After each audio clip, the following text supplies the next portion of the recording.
This is Steve Young for the Co-Roundtable. We're towards the end of September 2022, and I've been reflecting on maybe a shift in eras or something like that.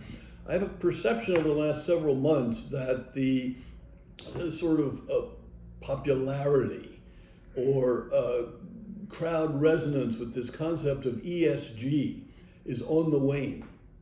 In the United States, there's been sort of a pretty, it's small, but it's quite explicit, a movement kind of from the right, but also from the sort of traditional notion that business and corporations are about making profits, and investment funds should focus on profits because they're actually fiduciaries to a specific set of beneficiaries, which is not necessarily the planet or global warming or the oceans or things like that. And several Republicans in several states here in the United States are thinking about sort of introducing legislation on the pension funds, the retirement funds, responsible to state government to say, wait a moment, it's not your job, it's not your vision to worry about society, about governance of whom, by whom, and the environment. But I also sense that intellectually, people are starting to sort of feel that there's no there there, that ESG is three letters.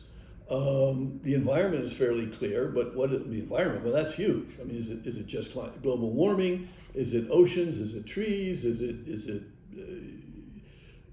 more what the way we produce electricity or the way we have our houses, our stoves, everything to be more efficient? And then there's society. Yes. Well, what's society? Is that somebody telling somebody else what to do? Well, isn't that politics? Well, then get over to governance. Is this governance of corporations? Is this governance of families? Is this governance of states, cities, et cetera, private organizations?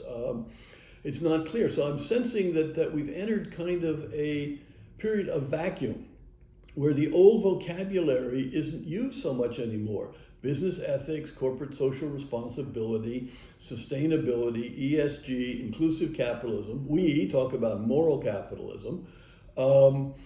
And you don't sort of hear that so much out there on the blogs and people talking in conferences and invitations to roundtables and workshops.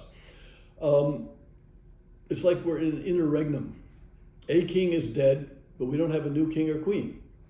What is going to be the next king or queen? What will be the intellectual content of a way of thinking about how we use the material side of our lives, whether in free markets with private property or pure socialism or whatever? How do we use the production of goods and services to serve the common good? What is the common good? Who should decide? So I have a feeling that it could be an exciting time for people to come up with ideas, with proposals, with metrics. And hopefully we at the Co-Roundtable can contribute in a meaningful way to this period of creation.